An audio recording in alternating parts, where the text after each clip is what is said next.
Participando online. Vamos a continuar con este ciclo de encuentros, en este caso para hablar de los estados contables de los entes cooperativos.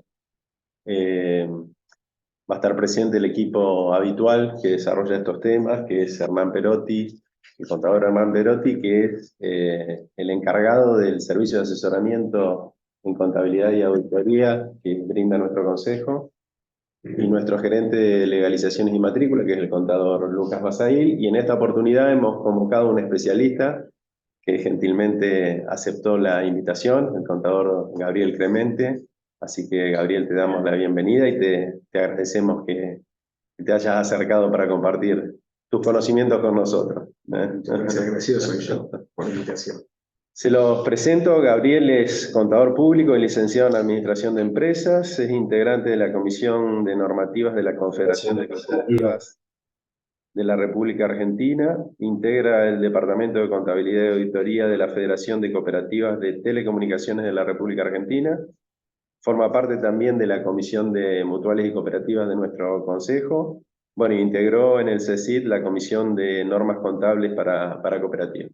Y fundamentalmente es un profesional especializado y vinculado con el sector cooperativo, así que nos interesaba contar con su visión.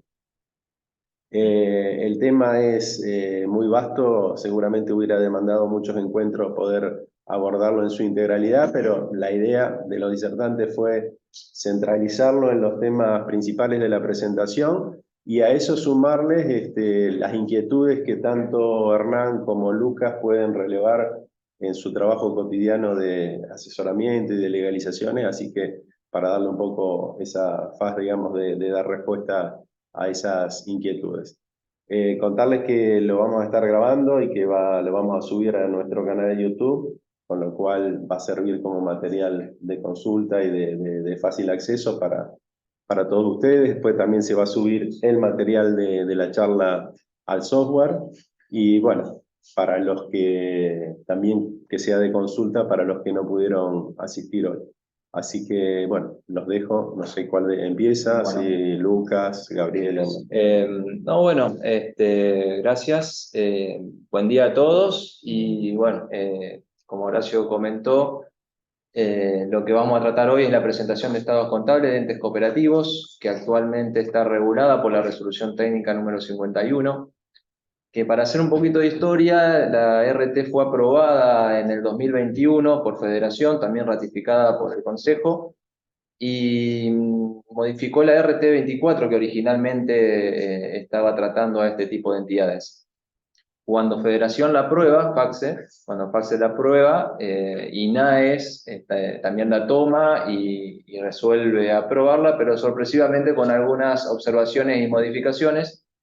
Digo sorpresivamente porque en realidad Federación antes de difundirla y de aprobarla buscó un consenso, se juntó con representantes de INAES, estuvo el visto bueno, pero bueno, se ve que después al final cuando INAES le da la aprobación definitiva se arrepintieron de algunas cuestiones y la modificaron.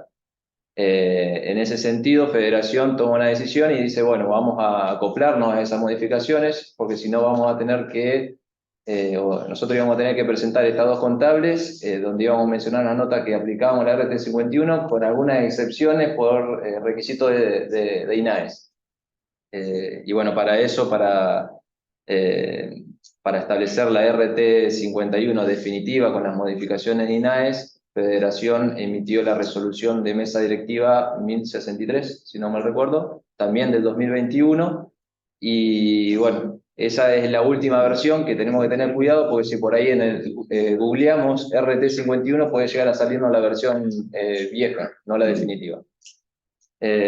Bueno, después... Bueno, O sea que se reformó la 51 de nuevo, eso es lo que dije. exacto, o sea, salió la 51 Y después se volvió a tocar. y después se aprobó la definitiva con una resolución de mesa directiva, que fue la 1063. Y todo pasó en el 2021. Sí. Bueno, la vigencia obligatoria de la RT... Estábamos luchando contra la pandemia, que muy bien, ahora no. La vigencia obligatoria de esta norma es para ejercicio iniciado el 1 de enero del 2022 por lo cual sería para balance de ejercicio anuales cerrado el 31 de diciembre del 22. No sé, Hernán, ¿vos querés hacer? Sí, no, comentarles que en la web del Consejo tienen la versión definitiva de la norma, porque eso que comentaba Lucas, como una aprobación inicial de la RT 51 y después se incorporaron las modificaciones para armonizarla con la 996 de INAES, por ahí podemos llegar a encontrar alguna diferencia. En la web del Consejo, que ustedes rastrean la resolución del Consejo Superior de la 1 del 2022, ahí está la aprobación definitiva del texto para nuestra jurisdicción, y ahí como anexo está el texto que está vigente actualmente.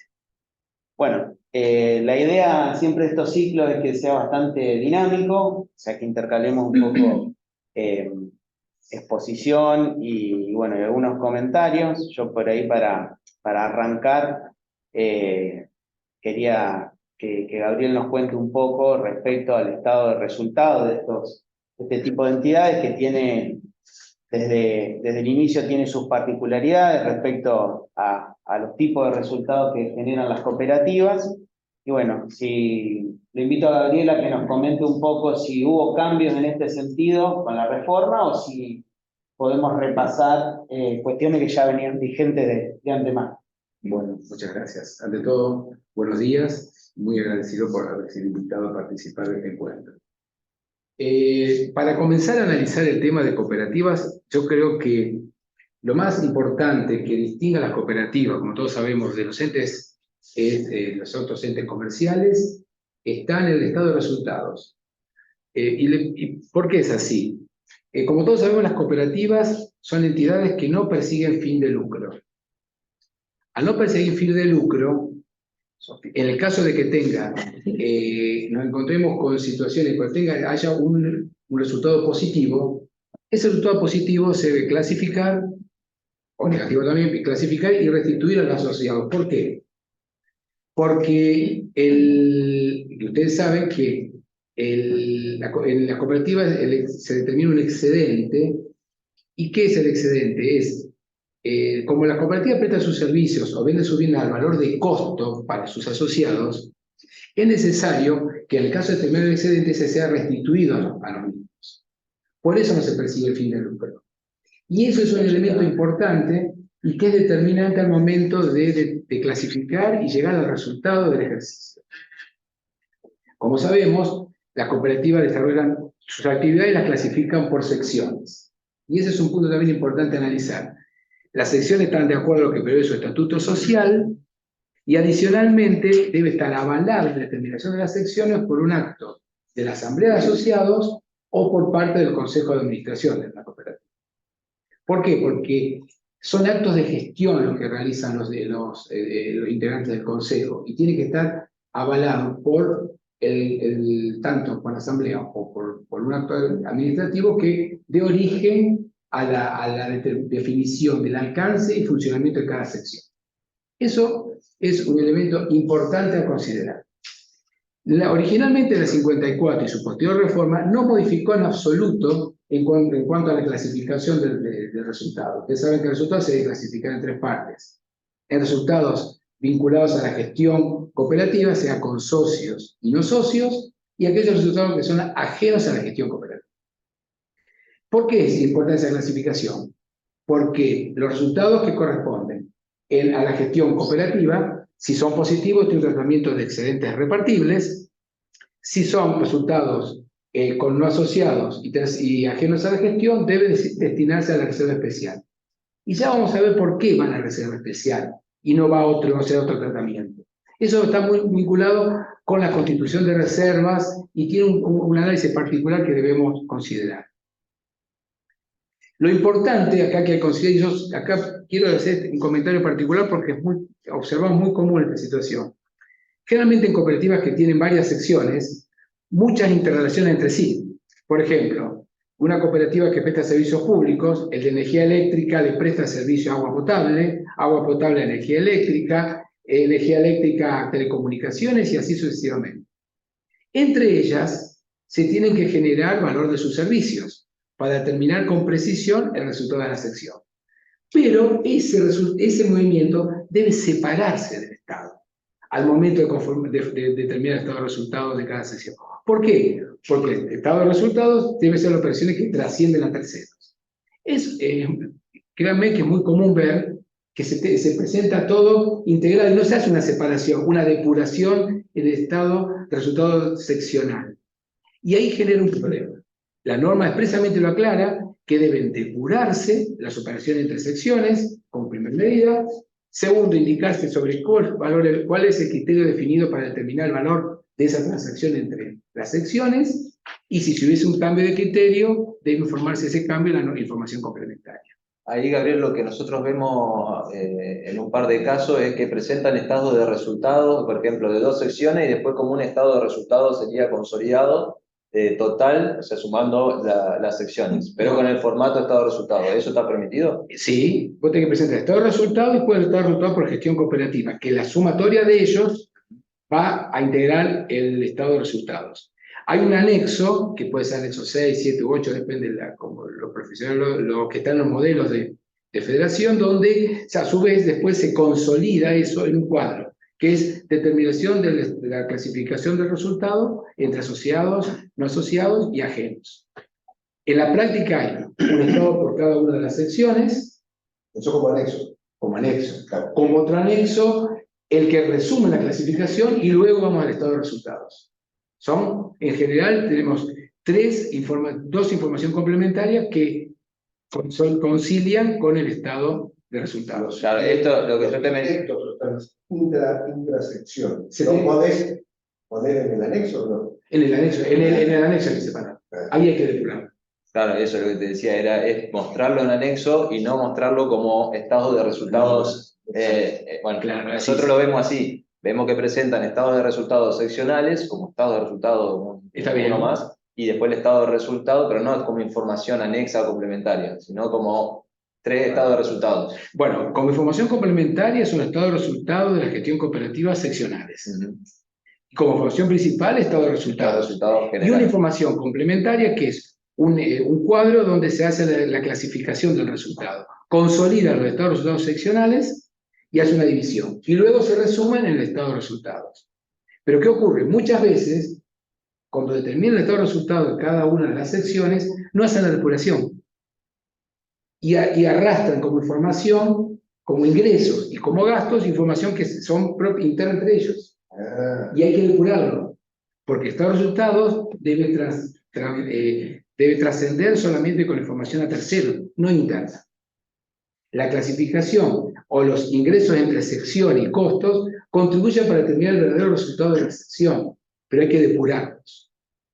¿Para qué sirve? Por ejemplo, tenemos el ejemplo del servicio público, que es la más sencilla. Generalmente, las cooperativas deben presentar a distintos organismos de control sus estructuras tarifarias. Y su estructura tarifarias está relacionada con los servicios que se prestan entre las secciones. Para esa información es necesario tener los gastos de energía que tiene el servicio de agua, que es prestado por la misma sección. Pero para cuando se cierre el estado contable hay que depurarlo. Porque si no estamos entendiendo información interna como trascendiendo a terceros. Es muy común encontrarnos en ese problema. Y algunos lo ¿Cómo sabemos. decir depurado? Lo informo complementariamente, pero no lo informo en estado de resultado. Lo neteo. Ahora, permítame. Así lo hacemos. Mire, ahí lo tienen. Se informa las ventas y las operaciones trascendidas a terceros y las operaciones entre secciones. Se van colocando y se van neteando. Se ponen líneas separadas. Yo lo resalté. ¿Cuál es la idea? La idea es que forma total, pero hay que depurarlas. Al momento de presentar el estado contable, tiene que estar depurada. Sí, si no implicaría mostrar como ingresos, digamos, cuestiones que se generan internamente. Claro. Es como pasa con la información a nivel de grupos económicos. ¿Sí? Hay que depurar esa información. Exacto. Un poco la idea es esa. Si no, la cooperativa puede terminar mostrando un volumen de operaciones superior al real, Claro. por la generación de operaciones internas. En algunos casos que no pueden por una cuestión de exposición, no lo depuran ahí, genera una información complementaria en estados contables y lo depura.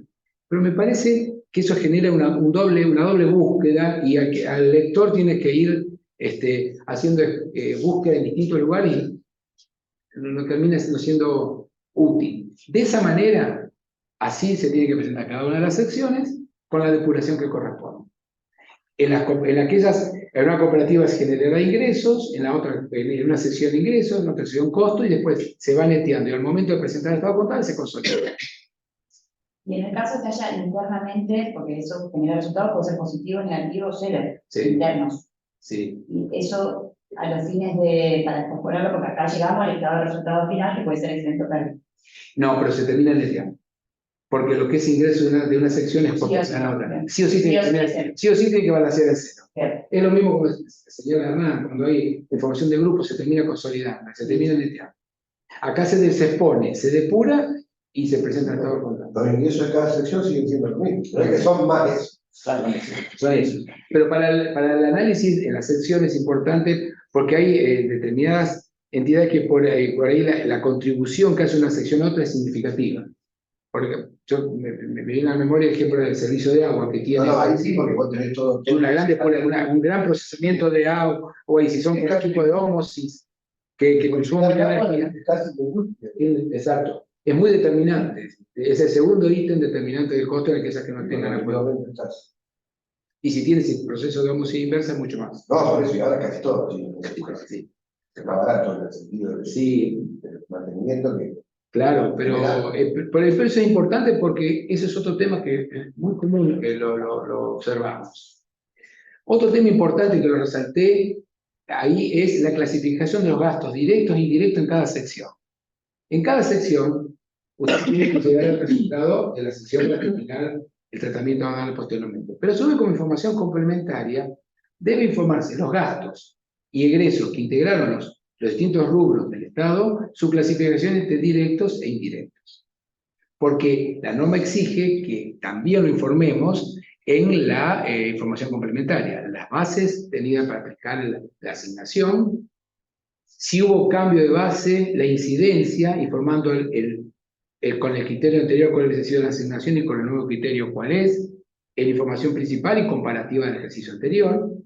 Pero lo que apunta esta clasificación es pretender que sea una aplicación de manera uniforme a través del tiempo y no se utilice la clasificación de gastos para incidir de una manera directa y subjetiva en los resultados de las secciones. El propósito justamente es limitar esa utilización de manera subjetiva. ¿Por qué? Al tener que exponer las bases utilizadas en la confección y si hay cambios, informarlo, lleva a que haya una mayor cuidado al momento de elaborar la información. Un tema complementario. En la regla 51, en el anexo 2, dispone de dos dispensas para entes pequeños. Una que la vamos a ver más adelante y la segunda, la que refiere a la presentación detallada de la información de cooperativas, de las secciones de la cooperativa clasificadas entre asociados y no asociados. Salvo que algún organismo de contralor, dice la norma, lo exija. El INAES, en la 996, lo que incorpora es que no libera a las cooperativas de cumplir esa clasificación. Y dispone que se debe reemplazar, en lugar de hacer esa información, presenta, los entes pequeños no tienen la obligación de clasificar los activos y pasivos por sección. Acá hay un conflicto. El profesional necesariamente va a tener que aplicar seguir con la clasificación entre asociados y no asociados. No puede aplicar esa dispensa, porque la autoridad de aplicación no la habilita. Entonces aquí entra un conflicto entre la norma contable profesional y la norma contable legal. La resolución de mesa directiva salvó, al colocar un apartado C, dice aquel que no aplique la B, aplica la dispensa que prevé los entes que prevé la resolución del INAES. Pero en la práctica es una norma que está en conflicto y la solución que le encontró la federación fue una solución criteriosa porque buscó compatibilizar las dos normas, pero en la práctica esta defensa no debe aplicarse.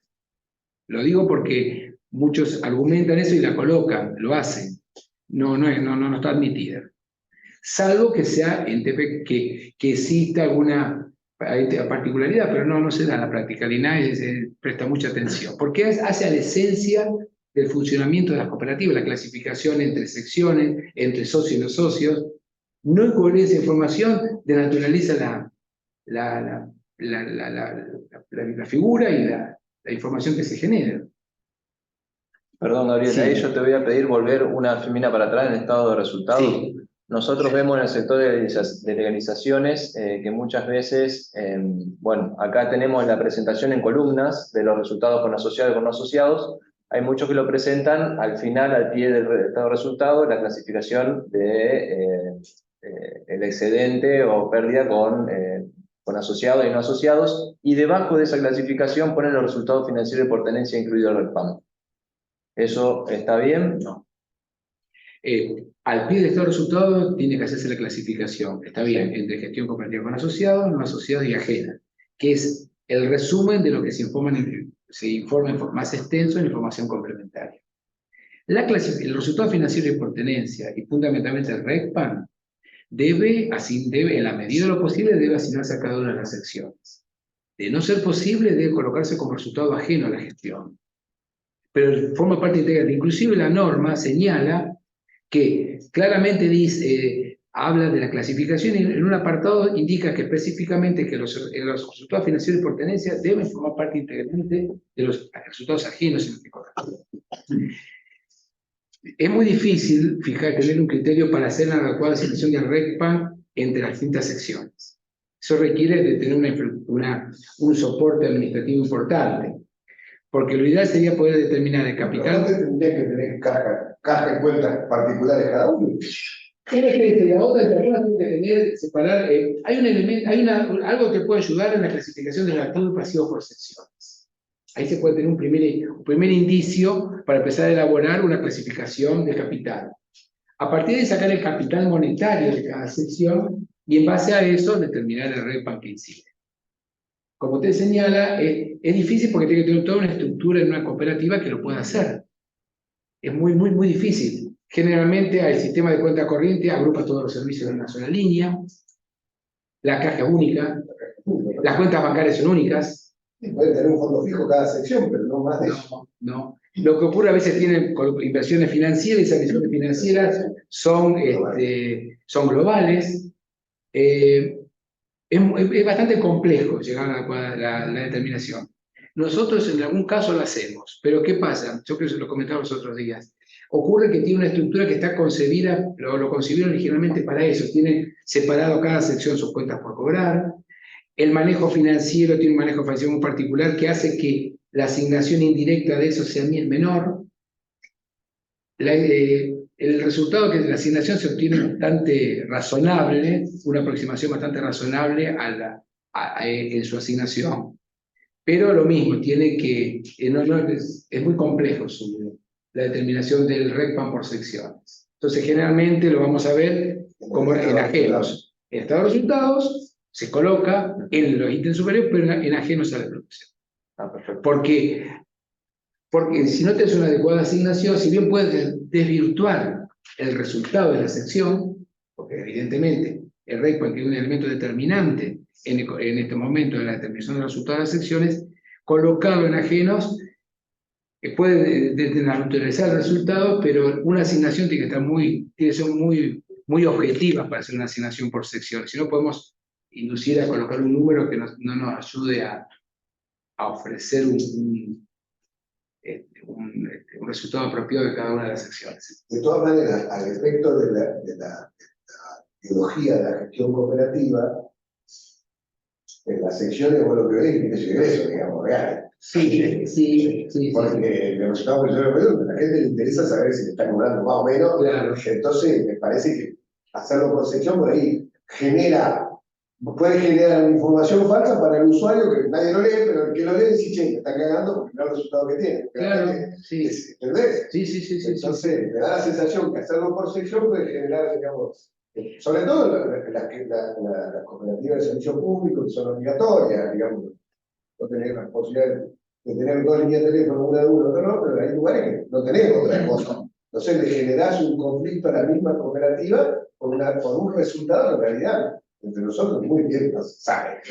No, es cierto. Por eso pues yo le reiteraba, es necesario contar con una adecuada información contable para hacer una correcta asignación. Que se puede hacer, se puede hacer, pero demanda un trabajo. A la vida virtual, el objetivo de la ideología cooperativa, tipo le interesa saber si le está cobrando más o menos.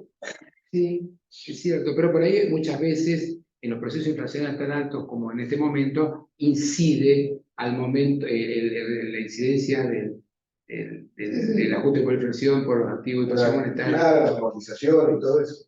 Sí, imagínense si en cooperativas de servicios públicos, cíclicamente por haber acumulaciones de saldos a cobrar importantes, de secciones, que por una cuestión de la misma empresa cooperativa, por ahí no se puede llevar procesos que llevaría una empresa privada. El Estado paga cuando puede, al asociado que están atravesando momentos de crisis como esta, se trata de ser más tolerante. Entonces, eso va generando. Eso pasa a ser, pasa a tener influencia en la determinación del mismo. Bien, Gabriel, en relación con el estado de resultado, antes que pasemos a las novedades en el patrimonio neto, algo que aparece en los espacios de consultas y es en el sector de cooperativas de trabajo, que es un sector que está creciendo mucho en cantidad de entidades y, bueno, la cuestión pasa por la clasificación del resultado, porque hablamos de gestión cooperativa con asociados ajenos.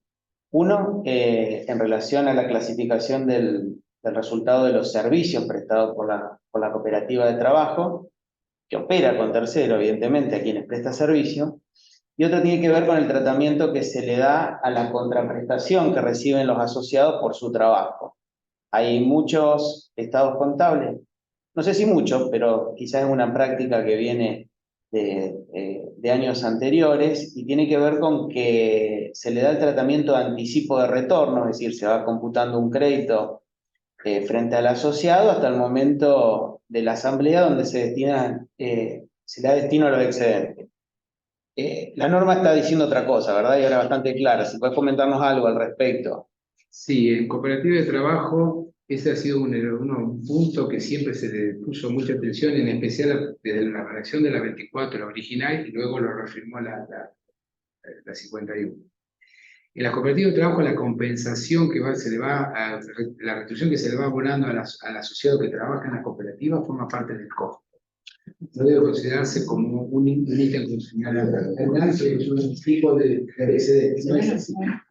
No, pero si no, los resultados se van a Claro, que yo voy a decir, aparte de los resultados que el planteo de los que consideraban eso, que es inclusive dentro del mismo instituto, en su momento había toda una corriente de plantearlo de esa manera. En realidad, después el asociado participaba en la asignación de ese excedente en función a su participación. Entonces mostraba un resultado que no era tal y luego compensaba con los anticipos que había recibido. ¿Qué pasa si los anticipos excedían el excedente que le percibía? Entonces daba lugar a que se generaban como un compromiso del socio a compensar hacia adelante. Pero aparte la esencia es otra. La resolución 1000 del INAES, que es una resolución que aborda muchos temas y normaliza, uno de ellos que aclara es lo que refiere a las cooperativas de trabajo, estableciendo, por ejemplo, el recibo que deben emitir las cooperativas de trabajo hacia los trabajadores, a los asociados por su trabajo, y ahí expresamente aclara que 1000. Es una resolución ómnibus, 1000 por... es muy interesante porque abarca tal modelo y ahí también específicamente aborda el tema de cooperativa de trabajo tanto en el estatuto modelo como en las cuestiones formales que lleva la Te cooperativa. explico por qué. Porque por lo general, la cooperativa de trabajo hacen trabajo con las comunas y las municipalidades. Y en el convenio ya ellos le dicen cuánto tienen que pagarle al que trabaja. ¿Entendés? Y después, por lo general, no la auditan. Vamos a decir, no la auditan. Pero cuando la auditen, si vos presentás los recibos que presentaba, que hace la gente del convenio, que quedamos presos. En el sentido de que no sabía que había un tipo de recibo. Yo le hago hacer un recibo específico, pero No están obligados a emitir comprobantes, porque No, las por eso operaciones están sí. excluidos, pero bueno, la resolución 1000 desarrolló un modelo, inclusive prevé un sistema que sea un sistema online, eso es teórico todavía, donde esos recibos van a ir integrando una base de datos que va a administrar el INAES para saber la cuantía de las prestaciones que tienen cada una de las sociedades cooperativas de trabajo. Esto viene a cuento que en pandemia, cuando tuvieron que definir el Estado la ayuda a los trabajadores en cooperativas de trabajo, no había información. Entonces, fue hecho fijando un criterio a partir del salario mínimo vital y móvil, y no guardaba relación con los otros trabajadores, que era un porcentaje de lo que percibía. A raíz de eso es que se motorizó esa resolución con un alcance mucho mayor al que desde el Ministerio hoy depende desde el INAES y demás, ir armando una base de datos donde se tenga información precisa de la retribución que cada uno de los socios va a recibir. tipo de retribución promedio, digamos. Claro, para saber cuánto vienen recibiendo. Pero es cierto, era todo, esta norma le da órdenes. Y recalca lo importante de considerar a la retribución del asociado de cooperativa de trabajo como integrante del costo al momento de su exposición. Una consulta, en el caso de los recibos online que ahora INAES se permite subir, este caso no necesitan, digamos, ya se lo hacen online, lo suben, por ahí no necesitan tenerlo de otra forma. No, ya está, es una base de datos que aparentemente la están armando, que se va a ir, cada cooperativa de trabajo va a ir abonando a esa base para tener una idea, porque hay trabajadores que son de varias cooperativas de trabajo, tengo entendido, no son exclusivas de una. Entonces prestan servicio en varias para tener una base de datos de la retribución que percibe ese asociado. También, ya que estamos en cooperativa de trabajo tiene un modelo de presentación particular. Hay una resolución del INAES, la 4518 dispone expresamente un modelo de presentación, que no es la 24, es particular para cooperativas de trabajo. Toma en realidad una simplificación a partir de la 24. Pero tengan en cuenta que tienen que utilizar ese modelo. Vamos, perfecto. Se ve que lo estoy haciendo. Se ve que me equivoqué. Pasamos al patrimonio neto. Bueno, la modificación del INAE, la 991, trajo varios cambios, entre ellos, y muy importante, la clasificación del ajuste de capital. El ajuste de capital ahora tiene que clasificarse entre irrepartible o capitalizable, y eso lo tiene que decidir la Asamblea. Bueno, nosotros estamos notando de que ya en balance cerrado el 31 de diciembre no se expone de esa forma. Entendemos que es una decisión también de la cooperativa, más que contable de la auditoría. Pero bueno, ¿qué nos puedes comentar al respecto? Bien.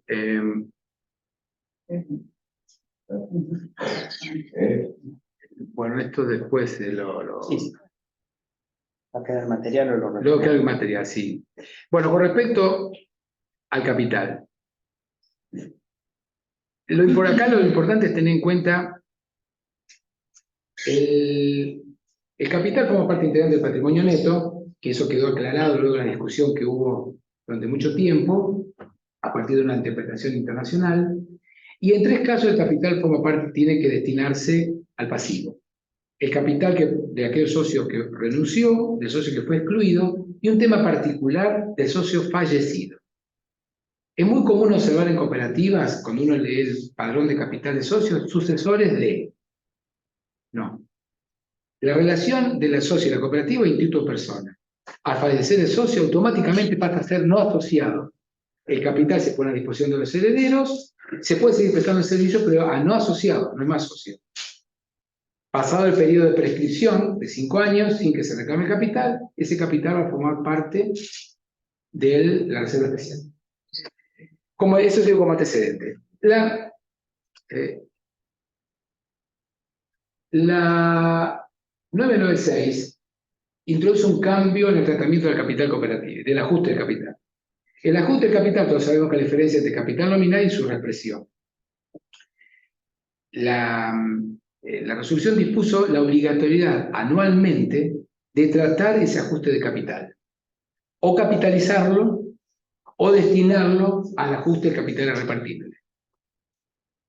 Le hago un comentario complementario. La semana pasada salió una resolución del INAES que refuerza este concepto. ¿Por qué? Como vos señalás, muchas cooperativas cierre de diciembre no lo consideraron el tratamiento del ajuste de capital. Y quedó todavía como en el estado de evolución de patrimonio como ajuste de capital. El instituto dijo, si no se trató, pasa a ajuste de capital y repartible, sin necesidad de pasar por una asamblea. Una nueva categoría, justo.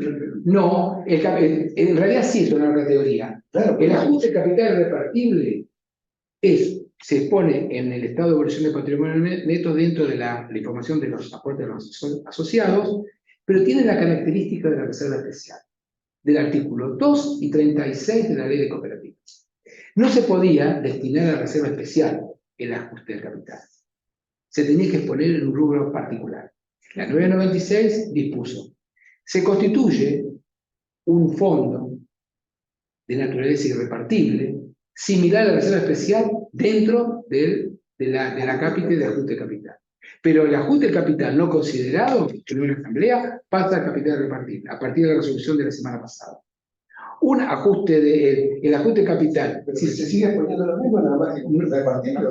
No. Usted tiene que exponer, a ver si tengo. Por ejemplo, El ajuste hacer de ejercicio va en una columna y el irrepartible iría en otra. Claro, vos vas a tener el ajuste de capital, hacer el ajuste por inflación, vas a tener el ajuste, poner que te da 1 millón. Vos eso lo contabilizás y en la columna vas a tener el ajuste capital del ejercicio por 1 millón. Eso es del ejercicio. El ejercicio siguiente lo tiene que decidir la asamblea en la próxima reunión, ese $1.000.000, ¿qué va a hacer? Si decide capitalizarlo, en ese momento la decisión asamblearia va a pasar al capital, y si decide no capitalizarlo, ese importe, supongamos que deciden 50% capitalizarlo, 50% va al capital cooperativo. Si decide no capitalizarlo, ese 50% va a ir a una columna que se va a llamar ajuste de capital irrepartible.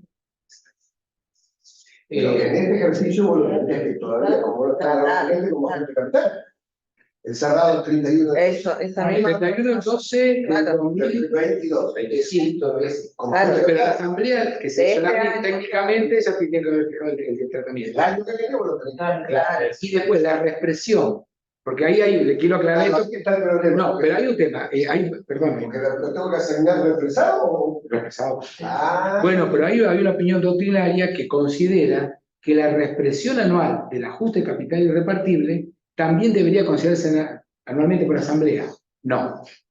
Chicos, No. cambien el agua que está. Pasó ajuste de capital irrepartible y se mantiene en moneda homogénea hacia adelante. Claro. Solamente se trata el ajuste de capital del capital del ejercicio, el ajuste de capital que provienen de las incorporaciones, menos el ajuste de capital de las bajas. O sea, por renuncia, exclusión o fallecimiento. Sí o sí. Si una asamblea, vamos al caso, vamos a cierres mayo, junio, a un orden del día de una cooperativa no lo puso, pues pasa, se lo omiten, no hay ningún problema. Pasada la asamblea, el Consejo de Administración, amparándose en la resolución del INAES, lo pasa a reajuste de capital y repartible. ¿Cuál es la importancia de esto? El ajuste de capital, si se dispone su capitalización, en el caso de un retiro de socio, el socio lo puede pedir. Hay que tener en cuenta que el capital, me voy a remontar un poquito hacia atrás. Años atrás, un socio de una cooperativa se retira. La cooperativa le ofrece el retiro del capital nominal.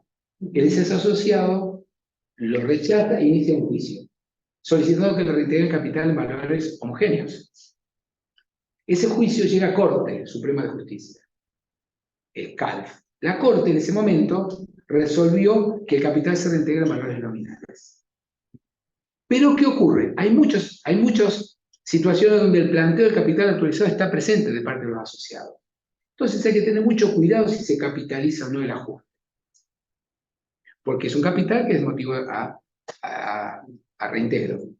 Incorporarlo en el ajuste de capital irrepartible le asegura a la cooperativa mantener la integridad de su patrimonio.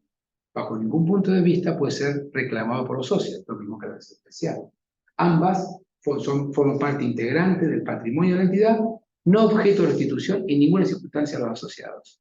Entonces hay que tener mucho cuidado al momento de resolver en una asamblea si se capitaliza o no. Si usted me pide una opinión, personalmente no me parece apropiado la capitalización. En el caso de que se capitaliza, ¿aparece en la columna de capital? Sí, se suma, se resta. Ya vamos a ver, ya la forma de que me adelanto del tema, ya que está lo abordamos. La capitalización se puede hacer por dos formas, y así lo dispone la resolución 24 modificada. En forma proporcional o en forma individual. Hay muchas cooperativas que llevan el capital de una manera muy analítica, individualizado el capital por cada socio y el ajuste de capital de cada socio. Y hay otras que no. Entonces, la asignación proporcional no es la más apropiada, porque tengamos en cuenta que el capital se forma a través del tiempo. Puede ocurrir que un socio tenga capital hoy a un valor de 10.000, que equivale al capital de $1 que hizo el asociado hace un año o 10 años. La proporcionalidad del de $1 le va a tocar sobre 1 y el de 10.000 sobre 10.000. Entonces, siempre el que se ingresa últimamente, la cooperativa va a tener mayor asignación ajuste de capital. Llevarlo en forma individual es lo más justo. Pero muchos, y le diría a la mayoría, que ese es un punto débil que hay en las cooperativas, no tiene una adecuada administración del capital cooperativo. Eso es importante. Le da muy poquito. La verdad, la mayoría, hasta inclusive muchos no tienen el registro de capital asociados. Tienen usando la cuenta capital que no tiene ningún No, en la cooperativa de trabajo me toman asociado, me das el capital y después vos tenés que funcionando. Y hay otra cosa común. Claro, seguramente la misma. Le transfieren la cuota de el padre, le transfiero el capital a mi hijo. Y el hijo es no socio. ¿Cómo le va a transferir? Tenés que asociarlo primero y luego transferirlo. Lo curioso es que se pelean y aparecen socios nuevos, la comisión directiva aparece contigo de los socios. No, es cierto. No sabés qué hacer. No, es muy... ¿En qué idioma hablar? Bueno, pero en el caso que te hayan incorporado a la cooperativa y no hayan suscrito capital, en el momento que hay que repartir. No, pero literalmente al menos $1 tiene que suscribirlo. Claro, Una persona que se asocia al menos tiene... Es como el mismo. Determina, como los zanjé, sentí como cooperativo de trabajo, digo, ustedes no suscriben capital, estos son empleados de ustedes. Se van a como un juicio. Ahí empezaron a querer, porque si se lo explicaron de otra manera, entonces dije, mira, ustedes eran 6, incorporaron 6 más, no suscribieron capital, no hicieron nada, porque lo quieren gastar, muy bien. Estos 6 que incorporaron son empleados de ustedes. Cuando mañana le vaya mal, estos 6 les pueden reclamar. Ahí fueron, buscaron un abogado, hicieron todo lo que tenían que hacer, ¿entendieron? Sí, porque si le das otra explicación, porque eso no les interesa. No les interesan los efectos del corto plazo. Y lo curioso es que los mismos organismos que lo contratan, aparece un tipo que es presidente y no siquiera están en el asociado, ¿se entiende? Sí. Entonces, No. porque vos te enterás cuando te viene una rebalance a la corrida, 4 meses más tarde, porque no se lo está pidiendo el INAE, qué sé yo, nunca lo hacen en concurso. Y entonces se te generan esas cosas que después vos cargas en el INAE y parece que esa parte no la miran. Porque, ¿a qué voy? Nadie le presta atención porque me parece que nunca se analizó bien el capital cooperativo. ¿Entendés? Basta con que vos pongas los socios y no importa si la comisión directiva son igual que los socios. Yo tuve que cargar así. Yo tuve que cargar con la comisión directiva que no estaban en los socios.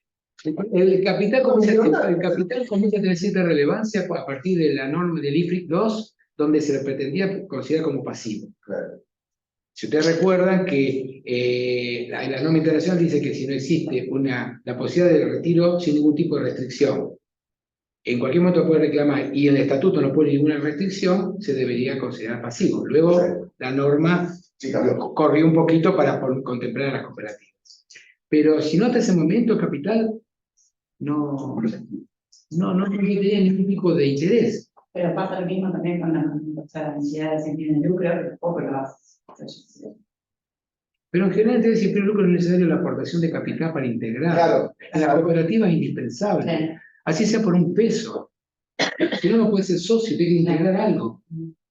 Y entonces te encontrás con... Ahí tiene que haber una agilidad con respecto a que bueno, la suscripción de acciones tendría que ser por un mecanismo más, o sea, mucho más laxo. Tenés que poder hacer todo. Sí, el socio tiene que, si presenta la solicitud, Claro, el Consejo de Administración lo aprueba o no, y tiene plazo de... Y sí. Y aparte otro problema, usted señala que a veces hay miembros que no son asociados y forman parte del Consejo, también después hay que tener en cuenta para ocupar los cargos de la relación de parentescos.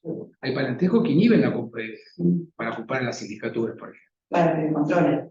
O sea, hay los lazos de afinidad y consanguinidad son determinantes al momento de ocupar los cargos. Una consulta respecto al capital. Tenemos que cerrar los rituales. El capital puede ser todos los años no repartible, que eso no hay una exigencia. No, el ajuste de capital sí, por cierto, año no. Pero siempre tiene que haber un tratamiento. Sí, sí, sí. En la práctica, ¿qué ocurre? En realidad es una decisión de los socios técnicos. De los socios. Lo tiene que prestar la asamblea. La asamblea. Y si la asamblea, y ahora acá la asamblea no lo consideró, El consejo. o no fue incluido en el orden del día, la resolución de unidades dice, va a reservar a este ajuste de capital irrepartible que tiene las características de la reserva especial. Si usted ve la resolución, dice, reúne las características del artículo 2 y 36 de la ley cooperativa. Y si lo relacionamos en forma indirecta, ambos refieren a la reserva especial. La reserva especial es propia de la cooperativa, no es de los socios. Entonces lo que asigno, perdón, ese saldo al inicio, luego incorporo una fila más para incorporar justamente el ajuste del ejercicio. Claro. O sea que ahora más usted está de devolución de patrimonio, tiene que tener tres columnas. Capital social, ajuste de capital y ajuste del capital irrepartible. Entonces, en el año vamos viendo esas tres. La de repartido se capitaliza o pasa a la otra, y se incorpora el ajuste de ejercicio. Fíjense, ahí Tiene que ser todos los años, no puede ser que la asamblea hay una relativización que ocurrió, que fue a raíz de la pandemia. Creo que en pandemia hubo unas normas que permitieron suspender las renovaciones del cargo y celebrar las asambleas, pero normalizado ya que este año se tiene que estar cumpliendo la normalización, es anual. Puede ser temporal o temporal, pero tiene que ser anual. Sí, no, pues yo entendí que si no lo tocaba la asamblea lo podía decidir el consejo de administración. lo tiene, ahora con la resolución lo tiene que directamente destinar. Lo tienen que destinar, listo. No tiene opción.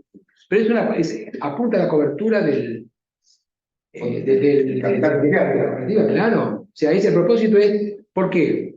El IGNAE esta resolución surge de una sugerencia de cooperar.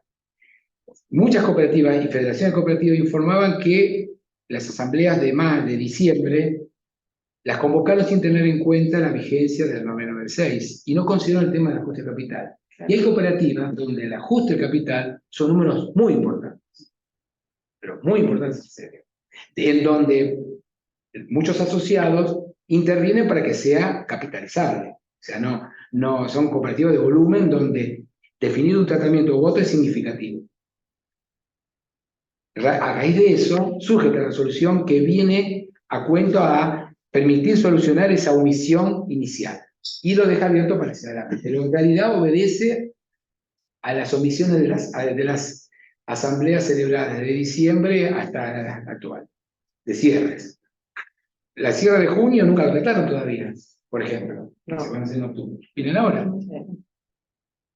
Pero es conveniente incorporable. Hay un problema práctico. Los balances están siempre ante la asamblea, no después.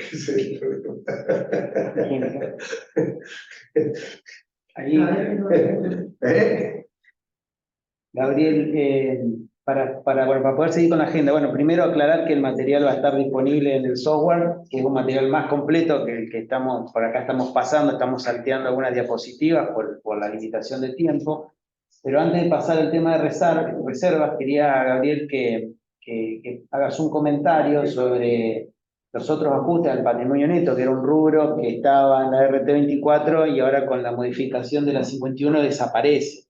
¿sí? Que por ahí hay colegas que lo traen residualmente y no lo han readecuado a eso, y acá sé que el área técnica se está observando ese tema. Sí, la resolución, la 24, a partir de la última reforma, dispone que todos los otros ajustes no capitalizables, que sean aquellos que provenían de de un revalúo técnico que se existió en cooperativas, y después el ajuste no capitalizable cuando reiniciaron el ajuste por inflación, que podrían ponerlo en esa cuenta como un ajuste simplificado, necesariamente deben destinarlo a la reserva especial. Y eso no tiene que pasar por asamblea. Tiene un reacomodamiento que tienen que hacer en el primer estado contable, que apliquen las normas de la RT de la 51. No es necesario ningún tipo de autorización expresa de la asamblea. Es un acto de gestión y de ejecución. No se debe poner así. Y es como que hay muchos casos. Sí. Y bueno, después podemos ver Sí, nosotros estábamos observando mucho eso en el sector de agregaciones y también, bueno, ahora que se va a tocar el resto de reservas que por ahí se traían otras reservas específicas por algún otro motivo, reservas para inversiones en activos fijos, algo que traían de hace muchos años, que eso tiene que pasar a la reserva especial. Y bueno, por ahí la manifestación que teníamos era que tal vez eran reservas que se habían constituido con resultados de asociados y al pasarlo a la reserva especial deja de ser un concepto distribuible. Claro, no, por supuesto. La reserva especial con esta norma actúa como receptor de un conjunto de conceptos que anteriormente estaban expuestos de manera dispersa en el estado de evolución del patrimonio y en algunos casos no había un tratamiento uniforme al otorgar.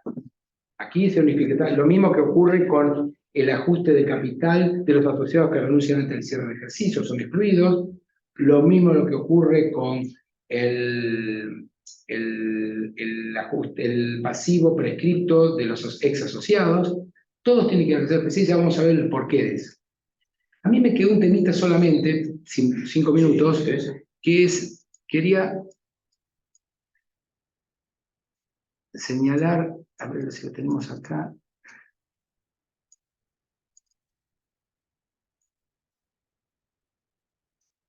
Esta parte, que me parece importante señalar. Me había quedado en el estado de resultados. Ustedes saben que si hay los excedentes, si son con asociados, tienen que destinarse 3,5%. A reserva legal, Fondo de Educación y Capacitación Cooperativa y Fondo Asistencial de Estímulo Laboral. Ahora bien, si no tenés personal también, sí, pues destina a actividades de capacitación de los mismos empleados o de los mismos asociados del cooperativo de trabajo. Este punto lo quiero recalcar. En el caso que haya resultados negativos, hay todo un nuevo tratamiento a partir de la resolución 1311 de Linares, que establece lo siguiente. En el caso que haya resultados negativos provenientes de operaciones ajenas a la gestión cooperativa, anteriormente se tenía que compensar con excedentes provenientes de operaciones con asociados y luego, si había un residual, se podía destinar a reserva especial. A partir de la resolución 1311, si existen resultados negativos por operaciones ajenas a la gestión cooperativa, se pueden absorber sin cargo de restitución con la reserva especial. Esto es muy común, por ejemplo, en estos periodos donde hay cooperativas que por ahí realizan bienes que estaban desafectados de la actividad, en donde le terminan generando un resultado expuesto negativo importante, y tenían que afectar resultados excedentes de la gestión cooperativa para absorber el mismo. Y esto tampoco es justo porque afectaría la equidad en la relación socio-cooperativa. Esta norma viene a cambiar el criterio que hasta este momento había. Y este criterio es uniforme hacia adelante. Siempre que vos tengas resultados ajenos negativos, podés absorberlo con la reserva especial. No es que deberán, podrán. Esa es la asamblea a propuesta de consejo. Yo acá preparé 2 pequeños ejemplos. Si el resultado es negativo, es menor que la reserva especial, se absorbe con la reserva especial y se tiene un problema.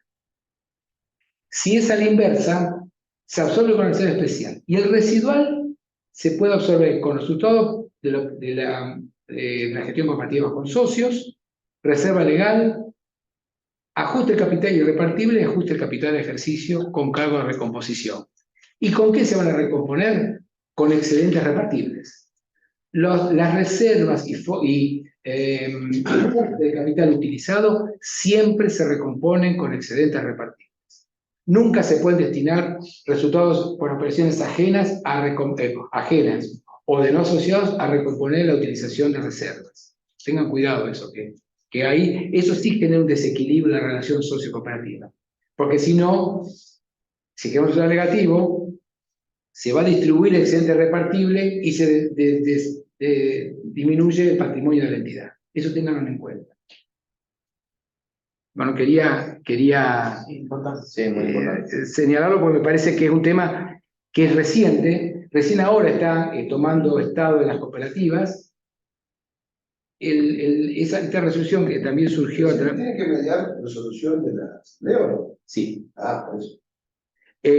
Esta resolución surge también surgió el proyecto sale de la Comisión Normativa de Cooperar, porque había en muchas cooperativas, en especial de consumo, están teniendo excedentes en la gestión con socios, y cooperativa de consumo es importante porque el excedente representa un ahorro al asociado, porque son básicamente son las que son de supermercados y provisión.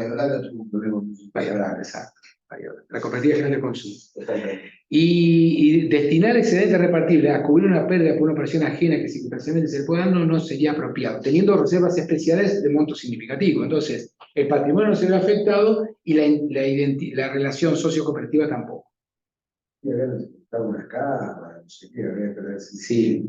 Era mucha Sí, o sea, para ello era determinante el tratamiento a otorgar. Y ahí puso en evidencia una situación que hasta ese momento no se había analizado. Es verdad, esa fue. Para como el año anterior ha sido ejemplo, porque había repartido no sé cuánto dinero, o sea, pasó de canicita a campeón en un año, en 2 años, no me acuerdo. 2 ejercicios. Sí, 2 ejercicios.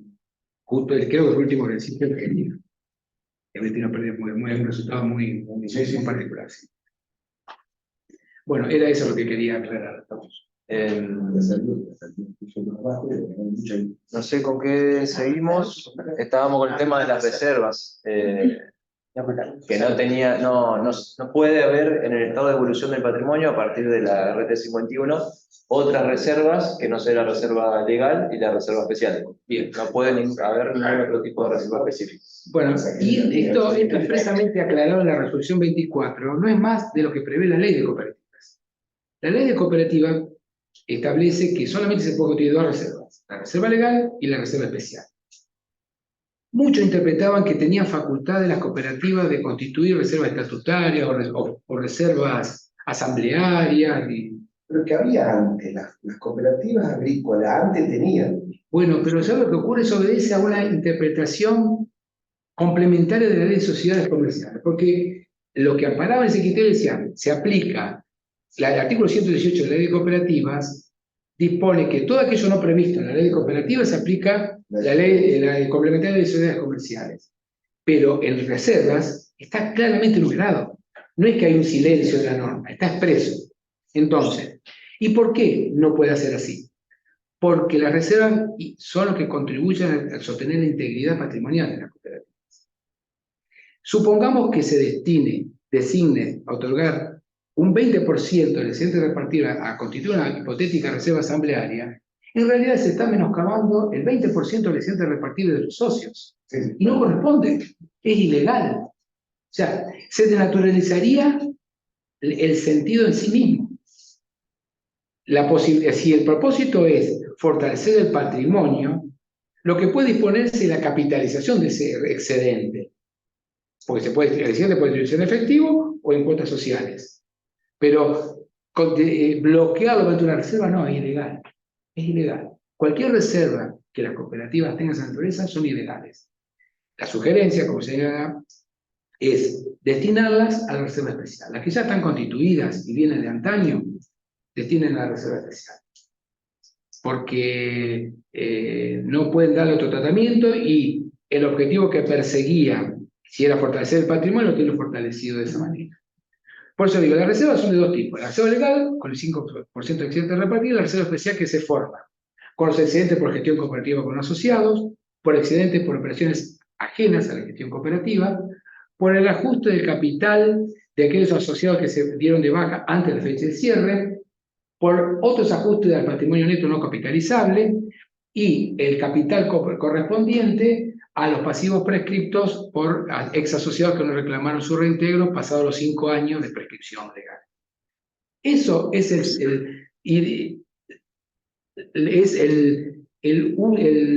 las únicas reservas que se pueden constituir. Y el destino que se puede dar a las reservas son para absorber las pérdidas en este orden. Es reserva especial, reserva legal, ajuste del capital irrepartible, ajuste del capital que todavía el ejercicio no lo trató. Por ejemplo, en una asamblea, al cierre del ejercicio y un resultado negativo, el ajuste del capital todavía en la asamblea no trató si es irrepartible o no. Como el tratamiento del ajuste del capital es posterior a la consideración del resultado del ejercicio, tengan en cuenta eso, primero el resultado, después el ajuste del capital, la asamblea puede resolver que el resultado negativo se absorba con el ajuste del capital cooperativo del ejercicio. Y el tema viene cuando lo reintegro, cómo lo recompongo, cómo lo recompongo, de esta manera. Se recompone al revés. Primero ajuste del capital irrepartible. Si yo constituyo ajuste de absorbir el resultado negativo con la cuenta ajuste del capital, que la asamblea lo consideró, lo reconstituyo como ajuste del capital irrepartible. ¿Por qué? Porque interpreto que la asamblea lo iba a destinar al irrepartible, no lo trató tal, lo usó para absorber pérdida, cuando yo lo recompongo, va a la misma esa cuenta. Está claro, no se vuelve a tratar la asamblea no lo vuelve a tratar. Eso también es importante. Reserva legal y reserva especial. Y otro tema importante. Si la cooperativa, todos los ejercicios tiene que resolver el destino del resultado. Si el resultado negativo puede resolver su absorción o no. Pero si es positivo, siempre tiene que resolver. No puede quedar resultado no asignado positivo jamás en una cooperativa. Negativo sí, pues puede tener el caso que no los absorba, o no alcance ni reserva legal, ni reserva especial, ni ajuste de capital repartible para absorberlos. Pero positivos siempre tiene que considerarlos. Si le queda negativo, va a quedar resultado negativo. Si queda un porcentaje por absorber, va a quedar como resultado no asignado negativo al inicio del ejercicio. No se puede aplicar capital cooperativo a absorber quebrantos, salvo que expresamente la asamblea autorice una reducción de capital. Tengan cuidado de eso, que también se ha visto, vemos que de manera, la asamblea resuelve absorber el resultado negativo con capital, sin haber tratado previamente la reducción de capital cooperativo, que es todo un tratamiento particular. No se puede. La asamblea no puede tratar, si no tiene expresamente acordado un punto de orden del día, afectar capital cooperativo a absorber resultados negativos acumulados. No puede hacerlo.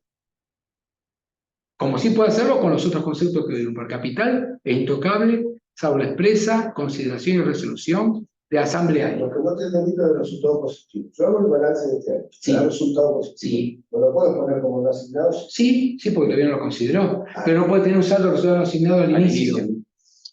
Al inicio, el estado de evolución tiene que estar en cero, resultado no asignado. O sea, Claro. puede estar negativo, pero no positivo. Pero no positivo. Claro, vos empezás con resultado positivo. Poner la segunda línea, lo resolvió la asamblea, queda en cero. Y después abajo el resultado no asignado tiene que ser el resultado del ejercicio. Pero sí, pero tiene que estar pero si excede el 5, va especial. La dejo en especial, por más que porque no puede haber resultado positivo al inicio. Si son repartibles, tiene que darle al destino la decisión de capitalizarlo o distribuirlo en efectivo. Hay un solo caso que le voy a comentar que puede quedar un residual positivo. Es en el caso que disponga la destrucción de los excedentes en efectivo. Por aplicación de norma de ajuste por inflación, la distribución de resultados en efectivo se reexpresa desde la fecha de la resolución asamblearia. Y el resultado no asignado al inicio se reexpresa punto a punto, el ejercicio completo. Entonces nos va a generar una pequeña diferencia entre el resultado no asignado al inicio y luego de la asignación por diferencia de índices. ¿Qué tratamiento darle a ese residual? ese tratamiento, o sea, no está previsto en ninguna norma. Lo más usual es destinar a reserva especial. ¿Por qué? ¿Por qué? Porque es una diferencia de índices y en realidad estás afectando la integridad patrimonial. Como aplicando el criterio de integridad patrimonial, aplicaste en otros casos, para este caso es lo mismo. Si no, tendría que volver a distribuirlo entre asociados en base al capital, a la prestación de servicios que tenían en ejercicios anteriores. Se haría un rulo que no termina nunca. ¿Qué es lo conveniente? Lo que resta va a reserva especial, se aclara la información complementaria para que quede claro, y si quieren, en la asamblea, cuando tratan el punto que también debe tratarse en toda asamblea, tratamiento de proyecto de distribución de excedentes y absorción de pérdidas, aclarando en el caso positivo, si el residual que quede se destinará a reserva especial. Y se termina el problema. A ver, para que quede claro, me parece, porque por ahí puede confundir el inicio, el cierre, tal vez verlo de esta forma. En realidad, al cierre del ejercicio tiene que quedar el resultado no asignado, que es el resultado del ejercicio. Exacto, al inicio lo vas a tener porque es el cierre del anterior, pero tenés que tener la decisión asamblearia en el medio, que va a tener la decisión del 100%. No hago por ajuste del capital ni nada, no por posición, nada. Como dice Lucas, se neutraliza. El resultado nacional tiene que ser el del ejercicio. Poder hacer una nota, pero como exposición, no sea. No. Justo al inicio. No. Sí. No, o sea, vos vas a tener. Por inflación. No, para inflación sí, pero no le pones como una junta al inicio, le pones como un detalle. No María, tipo, Claro. no, Le pones como una nota 4 y. pero sí ajusta desde el momento de Sí, ajusta, pero tenés que dejarse. Tenés que ajustar si esto no. Y otra cosa importante, en aquellos casos que se efectúa absorción de pérdidas, existe una restricción a la distribución de excedentes. Y dicha situación expresamente debe aclararse la información complementaria de los estados contables. Indicar la restricción, cuáles fueron los ítems utilizados para resolver pérdidas, clasificados por ejercicio, en moneda homogénea, para que el asociado vea que previa a la distribución de excedentes siempre tiene que recomponer eso. Es una restricción a la distribución de excedentes. Lo mismo que debe informar como forma complementaria con respecto al capital cooperativo, la evolución de los 5 ejercicios con respecto al capital pendiente de reintegro, altas, bajas y cambios, lo que dispone el estatuto con relación a la reintegro de capital, y si existe alguna disposición asamblearia que suspende el reembolso también.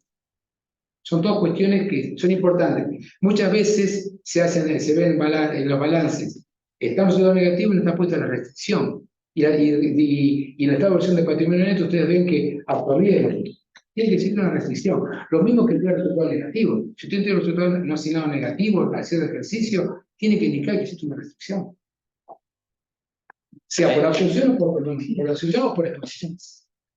No, yo te iba a volver un puntito para atrás porque me acordé. Gracias. No, me acordé de un error que vemos, no frecuentemente, pero que detectamos que hoy cuando hablaste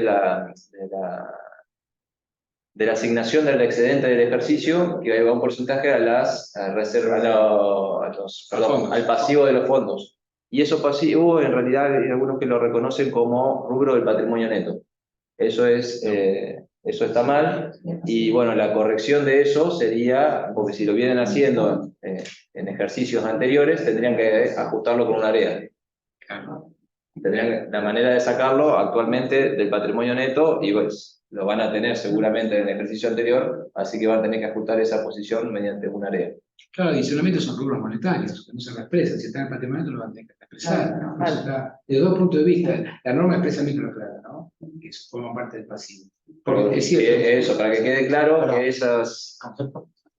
Los fondos de la fascinación, que es el excedente. Hay algunos que erróneamente lo colocan en el patrimonio neto y desvirtúa totalmente el pasivo repartido de reserva. Ahora lo toman como reserva.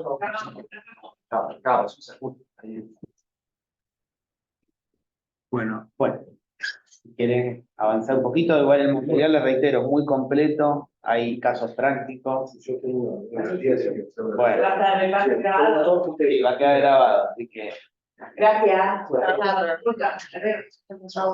Buenos días. Bueno, el punto de los Subsidios. subsidios. De los subsidios, Gran novedad. Sí, Vamos. un comentario. No, bueno, nosotros también hay un cambio importante en relación a los subsidios que reciben las cooperativas y su tratamiento. Y en esa cuestión recibimos varias consultas. Una de ellas es si por ahí reciben un subsidio que está destinado a la fabricación de un activo fijo, que por ahí demanda más de un ejercicio. Si ese subsidio hasta el momento de que se culmine toda la operación, si puede ser considerado pasivo. Sí. Yo ya lo había resuelto mentalmente. El subsidio dice, No me hago forma para parte del la vacío.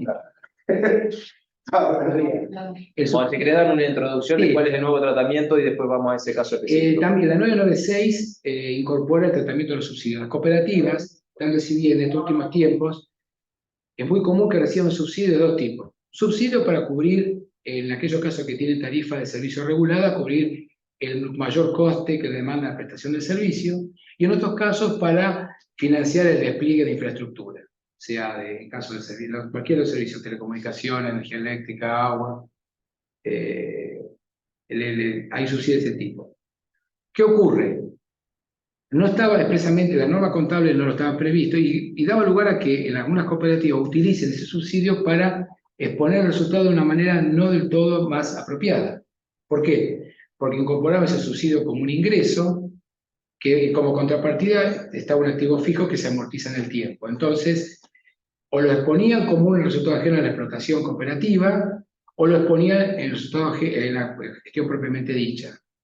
Y daba lugar a un desequilibrio y perdía a través del tiempo la comparabilidad de ese estado contable. La norma, la normación 996 del INAIS, y que después incorpora la reforma del 51, incorpora que un tratamiento para aquellos subsidios cuyo origen y cuyo destino es el activo fijo. Y establece lo siguiente. El subsidio, del momento que se otorga hasta que fue aprobado, debe contabilizarse como un pasivo. Del momento que fue aprobado y aprobado, porque generalmente todo el subsidio está sujeto a condición.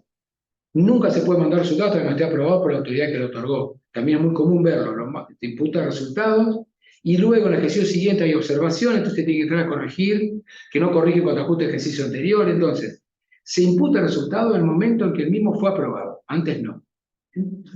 Un subsidio aprobado se va a imputar el resultado, pero ¿de qué manera? Como un resultado diferido.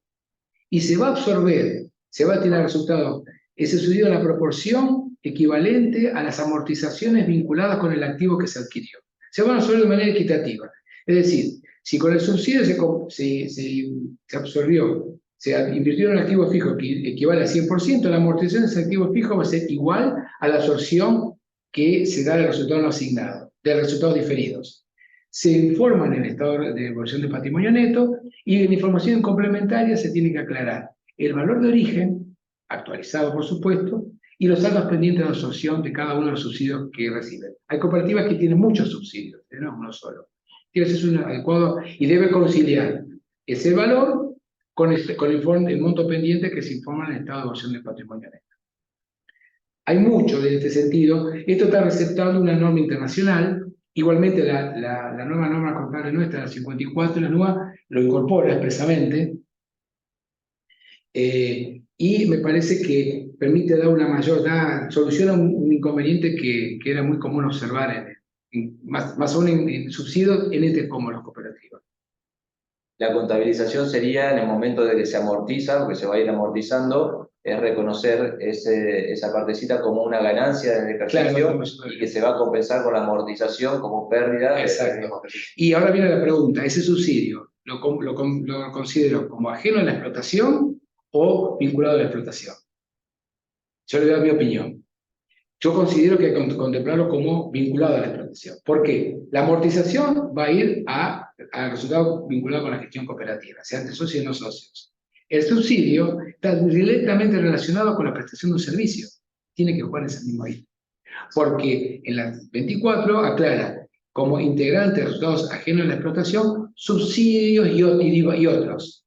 Pero siempre está vinculado, siempre en la medida que sean independientes lo que está vinculado con la gestión cooperativa. En este caso es una interrelación directa. Colocarlo ahí no sería apropiado. Estamos cargando al asocio de un resultado negativo cuando en realidad el subsidio lo cubre.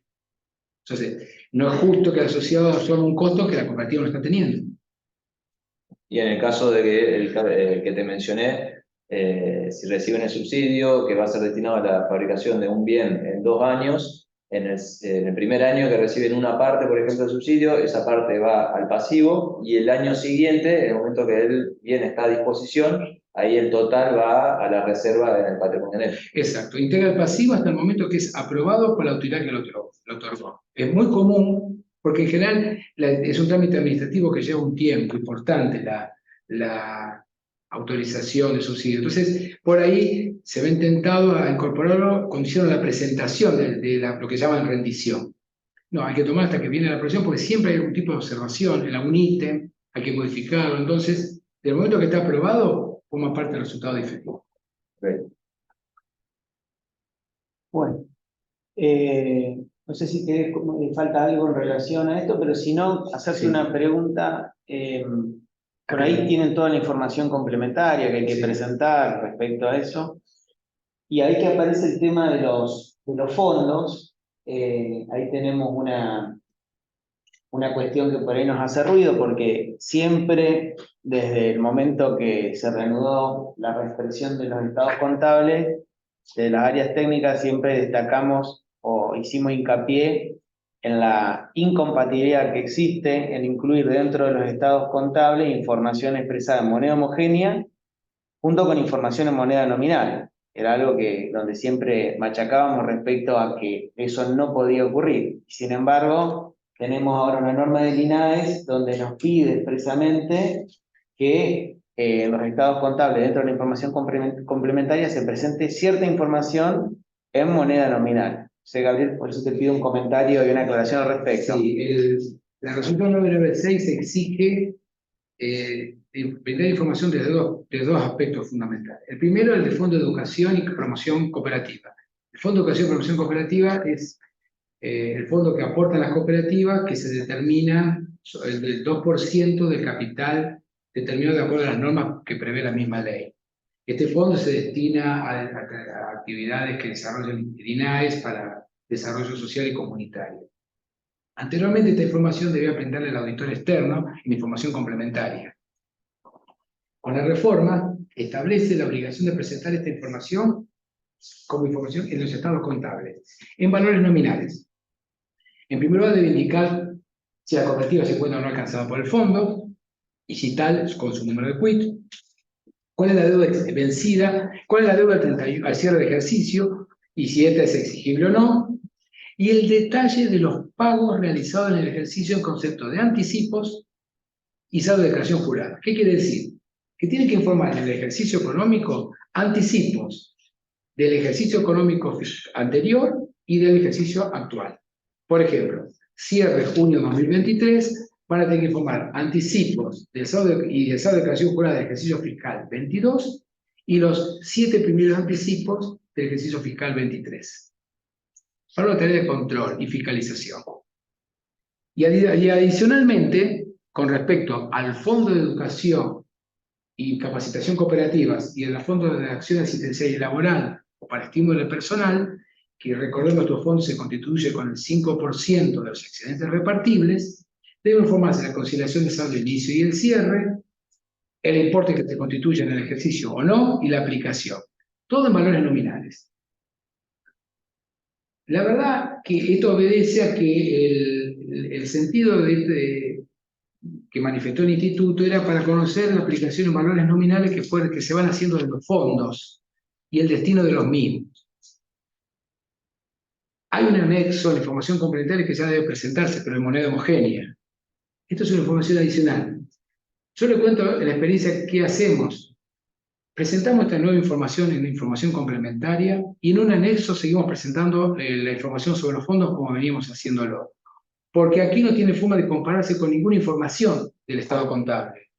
Con el otro anexo, que en el modelo de informe de federación está aclarado, ustedes pueden llevar el inicio y el cierre de manera correcta del ejercicio. En este caso, necesariamente va a obligar a colocar un párrafo en el informe del auditor sobre esta cuestión. En los modelos de informe está aclarado que en el caso, como el párrafo en otra cuestión, información expresada más nominal, necesariamente debe incluirse ese párrafo. Porque, como bien señala Hernán, hay información no de manera nominal que no responde a los estados contables. Y la misma está hecho para cumplir con una finalidad propia y específica requerida por la autoridad de control. Nada más. La verdad que, honestamente, no alcanzo a entender cuál es el sentido de su inclusión. Pero debemos incorporar porque el INAE, al recibir los balances, puede objetarlos. Puede objetar. Esa nota puede alcanzar cualquier otra información en porque yo presentaba en el caso del ENRES, que es el que regula, viste, la tarifa del... hay una información, una planilla que se presenta también en un anexo, que es en valores nominales, y originariamente lo presentábamos junto con, lo poníamos en el cuerpo de los estados contables, y desde que hay que ajustar por inflación los estados contables, no lo puedo incluir porque no me lo certifican, porque no es en moneda homogénea.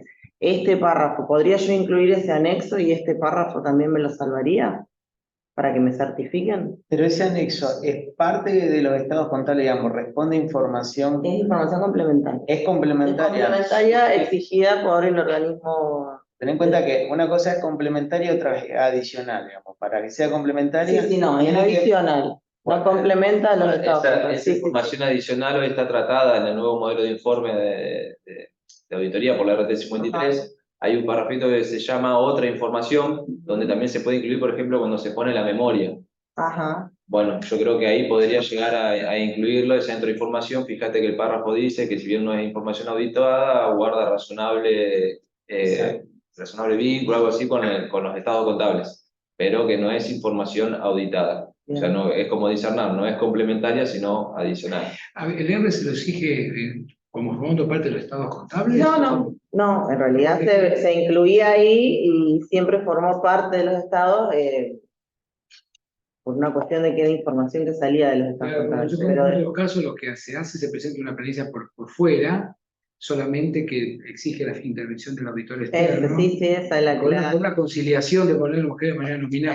Pero realmente nunca lo exigieron como integral. No es que lo exijan. Yo digo, ya incluirlo si es que se puede, ya para que quede dentro del cuerpo, nada más. No es que lo exigían dentro del cuerpo. Bueno, ya que de hecho, lo estamos presentando aparte. Antes lo que se hacía era presentar un informe extenso, se le denominaba. Informe extenso de auditoría, donde se incluían otras cuestiones, nómina del personal, o indicadores, índices. Y ahí me parece que todavía hay una confusión, Gabriel. Corregime si ese informe extenso actualmente está vigente. No, ese informe extenso fue derogado. Es el informe, creo que la resolución 155 del INAE del año 74, por ahí. Sí, cuando se dicta la primera norma que aprueba la RT24, expresamente la derogó. Deroga 9 resoluciones, entre ellas está esa. Ese informe de auditoría era un informe de auditoría extenso, donde había un párrafo que te tenía que informar la descripción de la composición de los rubros, índices económicos, financieros y patrimoniales, un análisis sobre la perspectiva de entidad y demás. No, ese informe no es más obligatorio. No es obligatorio, no debería incorporar. Inclusive el instituto no lo exige más. En un momento determinado, yo recuerdo que se presentaban 2 informes. Un informe breve con el estado contable y ese informe complementario.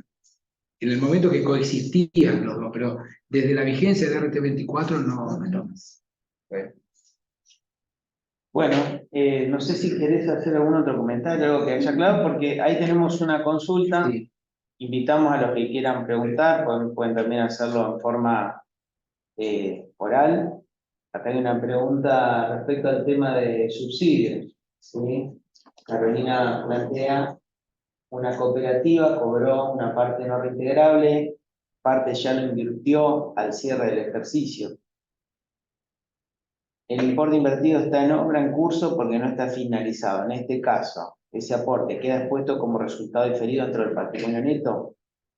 Entiendo que su duda es si está dentro del patrimonio neto o si lo trata como pasivo. Sí, yo interpreto que no sé cuál sea el régimen de aprobación de ese ANR, pero en realidad debe ser un pasivo, porque hasta que se reciba la integridad del ANR, y ese ANR me parece que requiere una aprobación. Debería informarse como pasivo.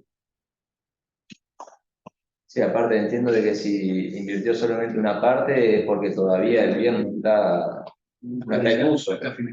No lo va a empezar a amortizar.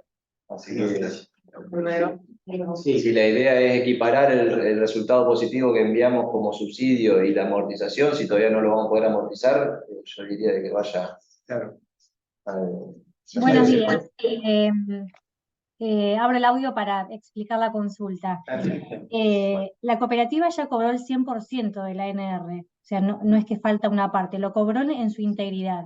El tema es que a la fecha de cierre de ejercicio tiene un 70% de ese ANR invertido, pero bueno, yo entiendo, tengo claro que no va a resultado del ejercicio porque todavía el bien no está activado, no empezó a amortizar, ¿sí? Está como obra en curso.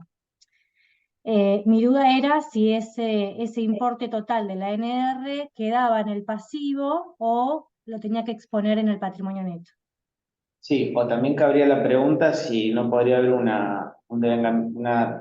reconocimiento parcial, digamos, por el 30% ejecutado, que sea resultado diferido, y el 70% restante pendiente de ejecución, que sea un pasivo representando ese compromiso de ejecución sobre ese bien. Pasa que, bueno, ahí entra un poco, me parece que no sé si está tan resuelto, porque también el compromiso en realidad es íntegro respecto a la finalización del bien. Y el impacto sí, evidentemente en el patrimonio neto de la cooperativa impacta, ¿no? Porque no es menor considerarlo como un pasivo que considerarlo dentro del patrimonio neto. Exacto, y aparte es una suma importante que realmente es muy significativa. Entonces, en realidad, o sea, ellos lo van a cumplir en su 100% después de la fecha de cierre de ejercicio, y una vez que active lo van a empezar a pasar a resultado. Pero el tema era la duda de si era un pasivo o si era un patrimonio, si era patrimonio neto, esa es mi duda. Sí, no sé, yo por ahí me inclinaría por un intermedio. Sí. En proporción a la ejecución, esa proporción destinarla a resultado diferido, y el resto sí considerarlo todavía como un compromiso, porque esos fondos no fueron aplicados, todavía están en poder de la entidad. Pero bueno, no quiero dar una respuesta definitiva, bueno, más que nada una opinión. No. Bien, Si el ANR hay seguridad de que esté aprobado, me parece que el criterio que señala Hernán es el más apropiado. El tema que si no hay... El impacto que tiene Sí. de las dos posturas, o pasivo o patrimonio neto. Por ahí sí, el tema que tenga la aprobación, porque bueno, no sé la mecánica, pero si ese aporte pudiera llegar a implicar que no esté aprobado y que se exija su devolución, el pasivo ahí está latente. Claro, ellos Conozco en la el caso práctica, de... pues, si es Ellos tienen un posible. plazo de rendición, tienen 90 días para rendirlo. Si dentro de los 90 días no lo rinden, tienen que devolverlo. Sí, y dentro de los 90 días de terminada la obra, o va por tramo de ejecución. Creo que es dentro de los 90 días de que recibieron de que se les acreditó el importe en la cuenta corriente. Sí, entiendo que por ahí ese sistema de subsidio me parece que va por etapas, va por rendición. Sí, también vos tenés un hecho que podés confirmar con posterioridad al cierre qué pasó respecto de ese aporte. Eso también, o sea, por al cierre vos lo tenés no rendido, pero después lo rendiste y está aprobado y te confirma, ¿cierto?, la aprobación del subsidio con posterioridad al ejercicio. Sí. Tenés un dato posterior que te ayuda a confirmar el criterio que vos podés utilizar al cierre. Sí, tal cual. Bueno, muchísimas gracias. Por nada, por favor. No sé si hay alguna otra pregunta, alguien que quiera compartir alguna inquietud.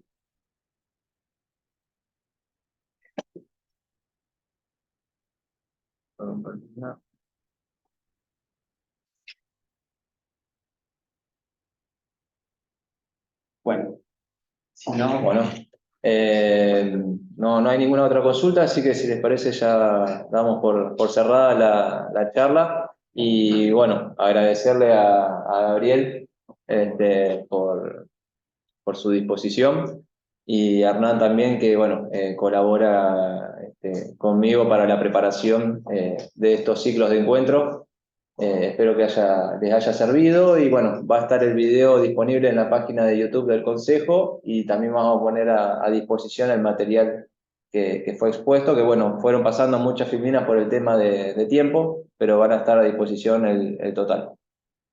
Muchas gracias. Bueno, gracias a todos por la presencia, hasta otra oportunidad.